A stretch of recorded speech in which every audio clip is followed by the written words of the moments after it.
Peace, peace, peace. I am Phillip Roundtree, and you are tuned into the June 26th edition of Rhetorically Speaking. Props to those of you who are watching on YouTube. Make sure you go and hit that subscribe button.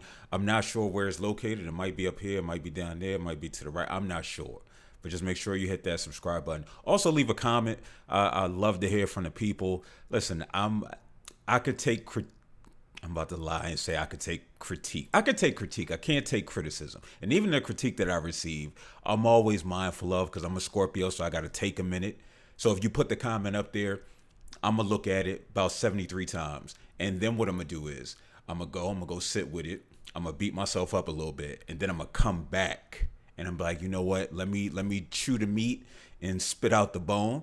And if it was toxic masculinity, if that's what this podcast is about or my other podcast, then I would say a common phrase in hip hop to let you know that I am masculine, that I am a cis hetero male, but that's not what we're going to do here because we not toxic. But make sure you leave a comment and also hit the like button. I heard that's a good thing to do. So please do that. Again, shouts to those of you who are listening on whatever streaming platform you are streaming this on. Again, hit the like button, hit the subscribe button. I love feedback, man. I love to hear whether this resonates with you, whether you like, Phil, you on some complete bull jive, which I'm accustomed to hearing at times. But again, any type of participation is always a beautiful thing. I know some folks like, Phil, this is supposed to be live. Rhetorically speaking, it's supposed to be live. Listen, we trying to figure it out. Got some things in the works that I'm trying to navigate, some behind the scenes things, but it will be back live at some point because I would love your perspective on some of these topics that we always talk about, but which we're going to be talking about specifically today. Sorry. The only time we're going to get the feedback is in the comments. So make sure you hit the comment section. So listen, we got a dope show on tap, man. We're going to have some conversation about the BET Awards. We're going to do a recap of that. We are also going to have a conversation, maybe a mea culpa. I think that's it, MEA culpa, where I talk about my now position on the sister who snatched the mic at the, now we know it's LaGuardia College. I may have a mea culpa. I may be apologizing. And last but certainly not least, we're going to have a discussion on the Titanic too. But first, this BET recap. And so what I'm going to do is I'm going to put on my fake, I thought they was called gazelles, but apparently it's Cavell. Something like that. Like my fake Spike Lee Do the Right Thing joints. You know what I'm talking about. So if you're on YouTube, you know exactly what it is because I just put the glasses on. And so here's my BET recap. I ain't watched that. I ain't watched that at all. I heard something about Busta Rhymes. Somebody hit me up like, I can't wait to hear Phil's recap on Busta Rhymes' speech, which I was going to look up. And then they said, yo, Patti LaBelle was butchering Tina Turner's song. She couldn't remember the lyrics. I was going to watch that. But something else caught my attention. And this is actually a serious conversation, right? So that's my BET Awards recap outside of this conversation we're about to have now. So I'm going to take these glasses back off because I can't see them. That's one thing about if you're a glasses wearer, we know all prescriptions aren't the same. And I ain't going to say if you ordering stuff from overseas, you need to be mindful of it. But if you ordering stuff from overseas, you need to be mindful of it. Because I actually like them glasses. But I probably could never wear them because the prescription is horrendous. So if you know anybody in the Philly area who can change prescriptions, hit a brother up. Again, put it in the comment section. Be like, Phil, yo, go here. But back to this serious conversation that we're about to have. So I woke up this morning and I went on my other Instagram account because I got the shade room and stuff blocked on my regular account because I just don't need that level of toxicity in my life. And I went on there, and I'm not going to tell you what the name is, but I went on the shade room because I was like, I need something to talk about. It is slow in society right now. You know, I want to have these critical conversations multiple times a week, but sometimes things are just slow. There's nothing that happened in the sports world regarding race, social justice, you know, things that I like to talk about. In society, there's always something happening, but nothing which is garnering the attention of the entire society or black folk in general right now. But then I looked and I saw Philly's own Lil Uzi Vert. Let me rephrase that, and I'm gonna let you know why I'm rephrasing it. I saw JT of the City Girls abuse or attempt to abuse Lil Uzi Vert, Philadelphia's own. And I read the caption and it said, JT throws her phone at Lil Uzi Vert. And I immediately went to, that is domestic violence. See, this idea that we have in society when it comes to domestic violence, number one, we think it only impacts women. And yes, we know that 1 in 4 women are going to be a victim / survivor of domestic violence in their lifetime.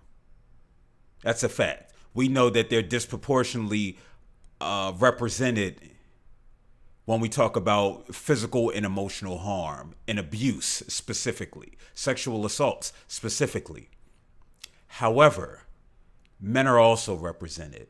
We know that 1 in 7, yes, 1 in 7 men will be a victim / survivor of physical abuse in their relationship. And I actually think that number is probably lower. Why? Because we talk about this idea of masculinity. Y'all know my position. I don't get into terms like femininity, masculinity. But what we do is we do recognize that there is specific tenets for those who do believe in this idea of masculinity. That you have to be strong, that you have to endure, that you're a sucker. If you go and report your girlfriend, your partner, right? Because make sure we say partner too. Because we know our gay, our bisexual brothers are also assaulted, right? We don't just want to look at it from the lens of a cis hetero man. Because again, we'll be doing this a disservice. We'll be doing them a disservice. We'll be erasing them. Right? And so I saw this take place and I watched the video again, and I'm not going to play the video because again, you can look it up on your own. And I watched this happen. And I specifically wanted to see what this young brother's reaction was going to be. And it's exactly what I thought it was going to be. He ended up chasing after her. He ended up trying to talk to her, calm her down, probably apologizing for whatever preceded the throwing of the phone. And then all was good in the land of JT and Lil Uzi Vert for the rest of that show. And so many thoughts came to me as I was trying to process this situation. One, this isn't the first time this happened, right? For this to be a public space in the level of comfort,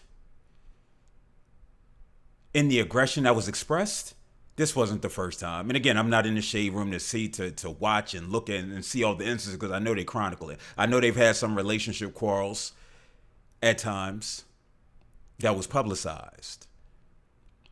So no, this was not the first time that this happened. I put it out on social media and I said that, listen, this is domestic violence.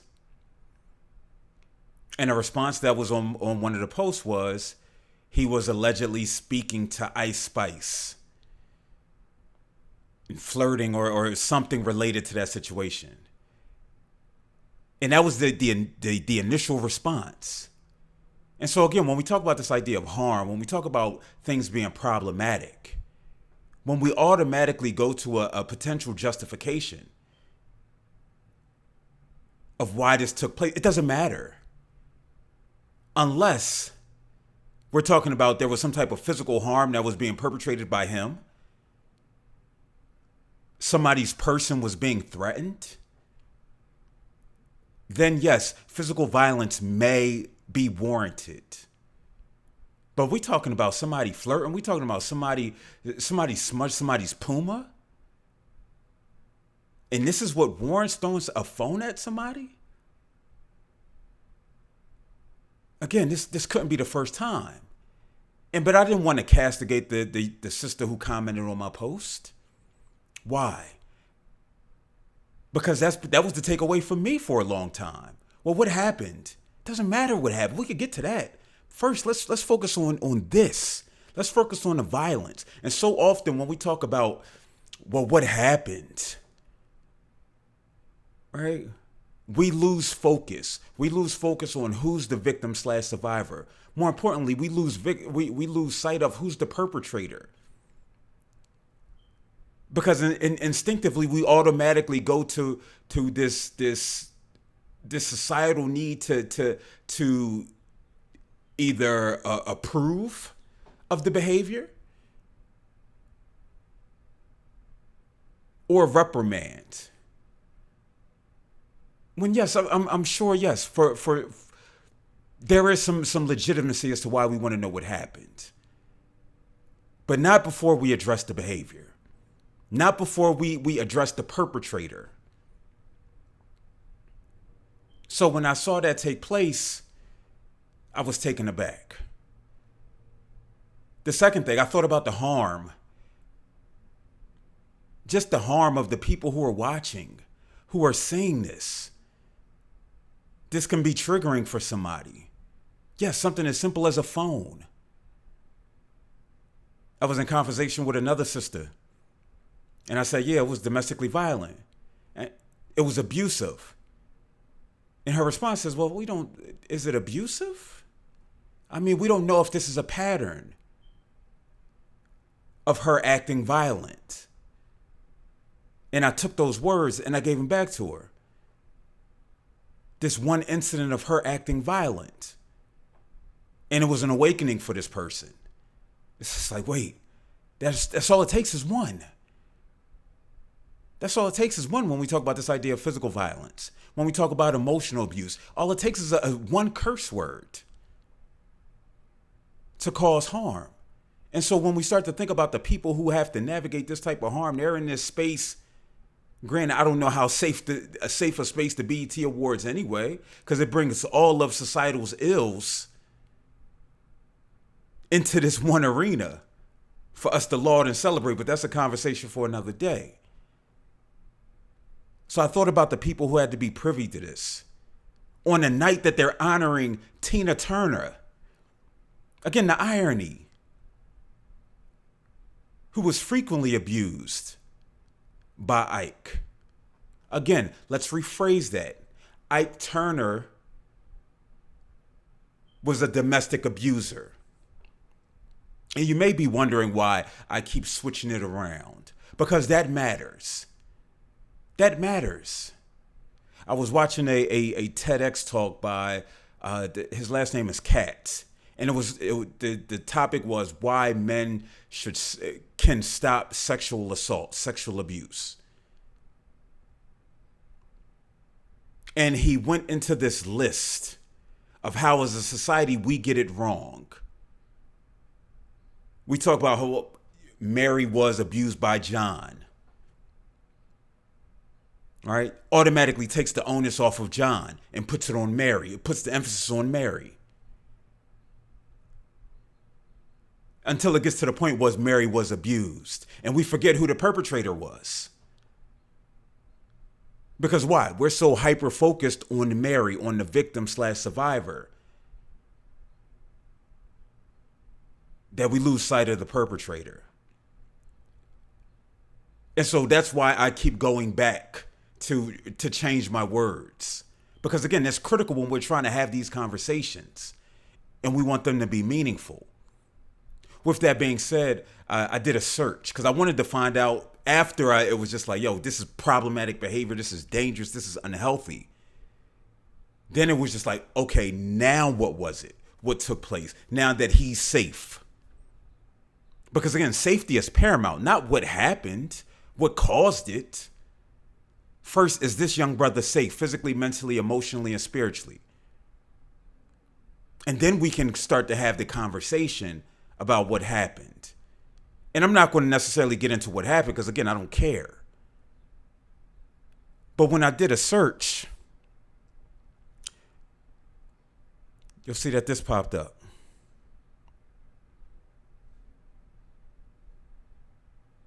And so for those of you who are listening, It was just what the headlines were regarding the incident. And so they all started with JT. Again, starting with the perpetrator. Throws phone at Lil Uzi Vert. Golf clap. Golf clap. But again, even that language is soft, because if we're going to do anything to change the trajectory of humanity to where we hold perpetrators accountable while simultaneously empowering victims/survivors, then our language has to be top notch. And so, yes, that was cool. But then we also need to speak to the severity of it. And you might be thinking it's just a phone. It may or may not even hit him. But it's the intent. It's the intent.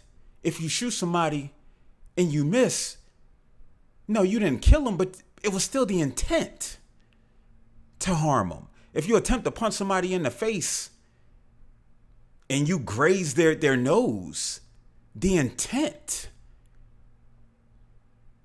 was most severe. And so I didn't see any language about abuse. I didn't see any language about domestic violence. I just saw, yo, that's crazy. Yo, that's wild. And I'm not telling you anything that I haven't thought about as various points of my life when you do hear certain things. When I watch What's Love Got to Do with It as a child. And again, we're talking about chronological age as a child. We're not even talking about the maturity level. Because some folk will still watch it at 40 and at 50. In maturity level, say, yo, that's wild, man. And still, instead of really understanding the depths of what they are watching, we don't walk away saying, yo, the abuse was crazy. Ike Turner needs to be canceled. He needs to be held accountable. He's like, yo, Lawrence Fishburne acted his ass off. Angela Bassett acted her ass off. They should have got they should have got some white validation in the form of an Oscar. But never about the actual abuse. And so when I watch that, and I'm sure we're going to have future conversations just about this idea of domestic violence experienced by men and boys, and the emotional abuse and the spiritual abuse, because they're all interrelated. You can't have one without the other. Throwing a phone at somebody is not only physically abusive, but it's emotionally abusive as well. And the last thing I thought about was, what are the models? What are the models of a healthy relationship that black folk, specifically young black boys and young black women, see? Our black non-binary folk. Where are the exemplars? And I'm not talking about the media, because I don't give white folk that credit. I don't need to see Little Mermaid being black. I know what that could do for some people. That's not lost upon me. But I need something real in living color. Real life healthy relationships and that being seen. And unfortunately, the models of healthy relationships, healthy romantic relationships, no matter how you identify, gender-wise, sexuality-wise, it's lacking. And then we add in the environment where they were at. 50 years of hip-hop. I know people, they talk about that, and I talk about that Geraldo line myself. I never heard it until Kendrick Lamar had it on the damn album. And I'm paraphrasing where he said hip-hop has destroyed more lives than racism or white folks, something like that. And initially I was up in arms. But then I had to take a step back And I had to think about the impact of music, the influence that it has on black folk, that it has on brown folk. See, I don't know how Europeans give it up, music wise, but I know the vibrations, the spirit is within us. When we, no matter how you identify spiritually, religious wise, I know what a Smokey Norfolk song will do to me. Just that feeling, because that's tapping into some higher level stuff. That's tapping into the ancestors or the deity that you believe in.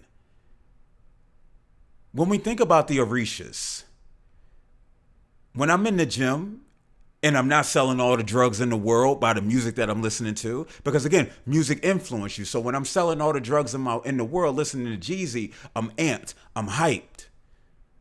I'm able to go squat 400 pounds. But at times when I'm not listening to that, I put on the sounds of Trinidad and Tobago and the Orishas, the chanting, the melody, which again fills me up. And so we can't neglect the influence that this music has had on not only us as individuals, but us as in our interpersonal and intimate relationships. And that's why we talk about fuck culture. That's why I say fuck culture. Because it's destructive. What is it rooted in? Some of my research is rooted in the understanding of hip hop and the origins of hip hop. And yeah, part of it was fun, but also it was a way to communicate our experiences, and a lot of times the harm that we've experienced, to help us better cope. And so we can relate that to somebody else who looked just like us. And so we can have this dialogue. And so maybe it was pure. But I can't sit here and say it was 100% pure. And then we know what it's morphed into. We know what it's spawned into. And again, I make the distinction between mainstream hip hop, which is all we saw, the majority of what folk saw on the BET Awards. I had a brother post about why is hip hop women, you gotta be a hoe. First, again, let's take that step back. It's just like, fam, like because somebody is embracing their sexuality, they're a hoe? Again, I ain't always been delivered. Now, I wasn't going around calling people hoes,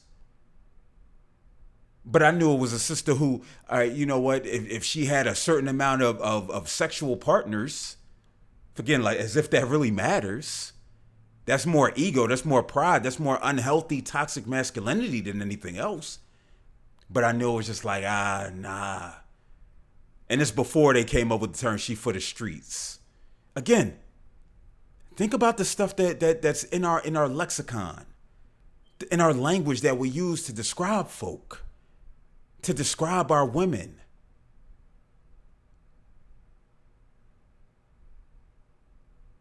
But again, I ain't gonna act holier than thou. But when we start to really start to unpack and think about the ways of knowing and how we've learned, bringing in the unhealthy influences that exist in hip hop, which again is spawned from what? From white supremacy, from capitalism, all the things that don't mean black folk well. But it's not until we really interrogate our belief system and we start to look around and start to see all the unhealthy influences that would end up with having this young lady throw her phone at this young brother. On TikTok, and apparently my post on TikTok is like, I ain't gonna say blowing up, but it's gotten a lot more love than I've ever gotten on on the gram or on Facebook. But one sister says she need to be arrested. Well, you know me, I don't advocate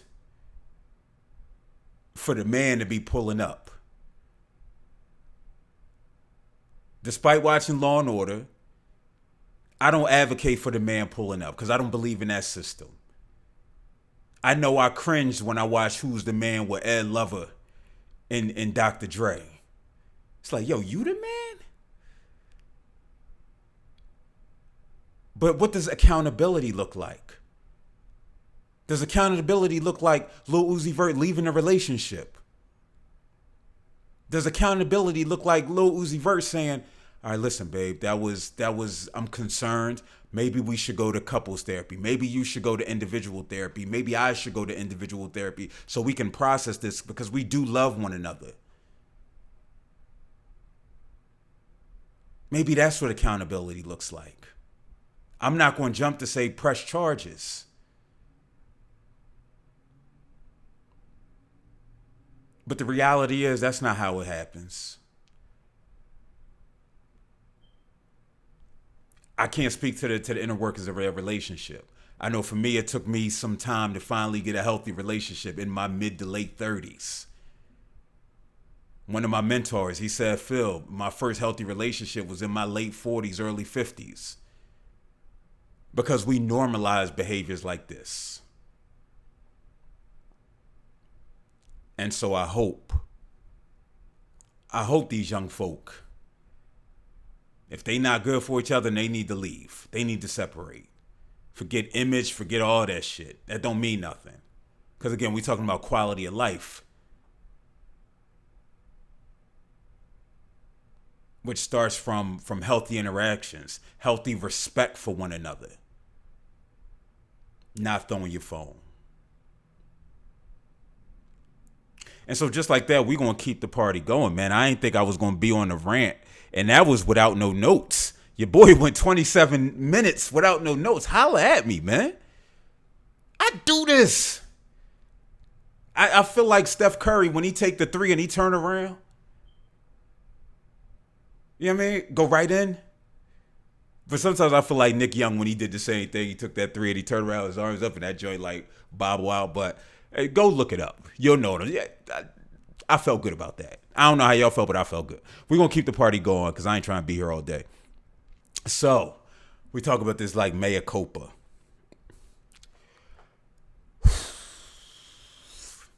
So maybe when it came to this sister snatching the mic from that white woman at LaGuardia College graduation, maybe, I'm not going to say I was wrong because I'm a Scorpio. I don't say I'm wrong. What I'm going to say is maybe it was a little bit more to the story and it needed a little bit more context. And so I saw on socials that somebody that was at the graduation, they posted a recording of what was alleged by the woman who snatched the mic was that nobody got a chance to say their name. And so what you'll hear is in this audio clip, you'll hear her talk briefly, the sister who was also there, and then you'll hear this white woman put the mic to these people's faces and let them say their name. No one said anything less. The young lady, I understand it was her moment. I feel like she went about that the wrong way. No one was discriminated against. No one was racially profiled. No one was trying to discriminate against her. And to be totally honest, she handled this very poorly. John Booth, Amy Gomez, Angelica Chiara Villar, Gina Abulelo, Amoya Doyley, Cassandra Robertson. Okay, I can't play her joint against snatching the mic, but you heard it, Nia Barrera, right?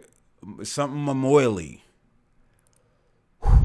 These people had a little melanin. They had a little bit of melanin. Again, I'm not going to say sorry. But what I feel is, I'm going to tell you how I feel. And this is all sincerity. I feel like I give black folk the benefit of the doubt. Because it's not far-fetched to believe that a white woman at a graduation did something dastardly. SAT word. Dastardly. So we've seen white folk at graduations do what? We've seen them not give a child a diploma. We seen them turn off mics if they don't like the speeches of the salutatorians and the valedictorians. We've seen that. And so it's not hard to believe that this individual didn't let everybody say their name. But guess what? I saw some people get a chance to say their name and they were melanin. They had some melanin in them. However, I still need more proof. Because that doesn't mean that she was allowed to say her full name. And so until I see some proof that she was allowed to say her full name and then she was on one, then I ain't gonna say she 100% Jussie Smollett.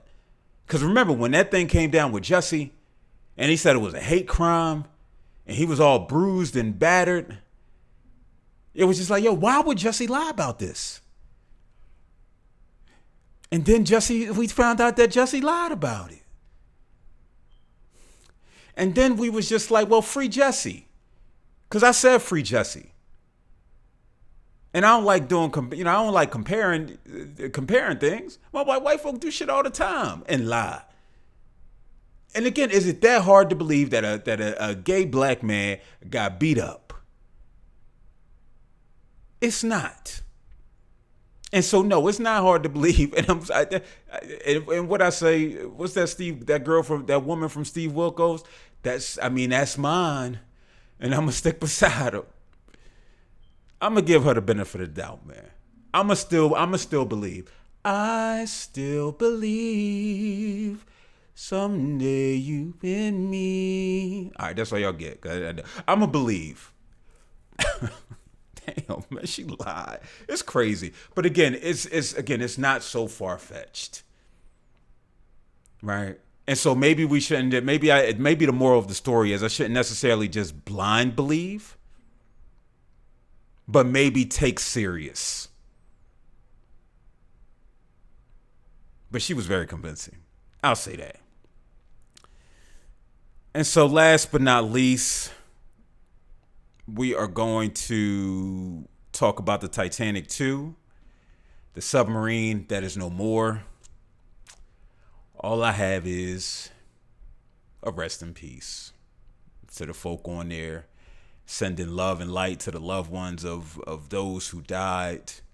Because this is one of those times where, and yes, I have posted on my socials about capitalism, about white supremacy and billionaires and wealth hoarders and all of that. And I still feel that way. Let's be clear. I still feel that way. But it doesn't. It's no harm in me saying, yo, it's just effed up. It's unfortunate. Hopefully we make better choices. Not we, because I wouldn't even have the opportunity to be on the submarine with a joystick, with a PlayStation 5 joystick. And I'm not making light of it. That's really what it was. You just hope that these folk start to recognize that they're not invincible. And that their privilege doesn't mean they're immune to destruction. All right? So with that said, I am out. Make sure you hit that subscribe button if you're on YouTube, if you're listening on whatever streaming services. And I will catch you again on Wednesday or Thursday, one of them days. But just keep your eyes out again. When you hit that subscribe button, then you're going to know. Until next time, peace.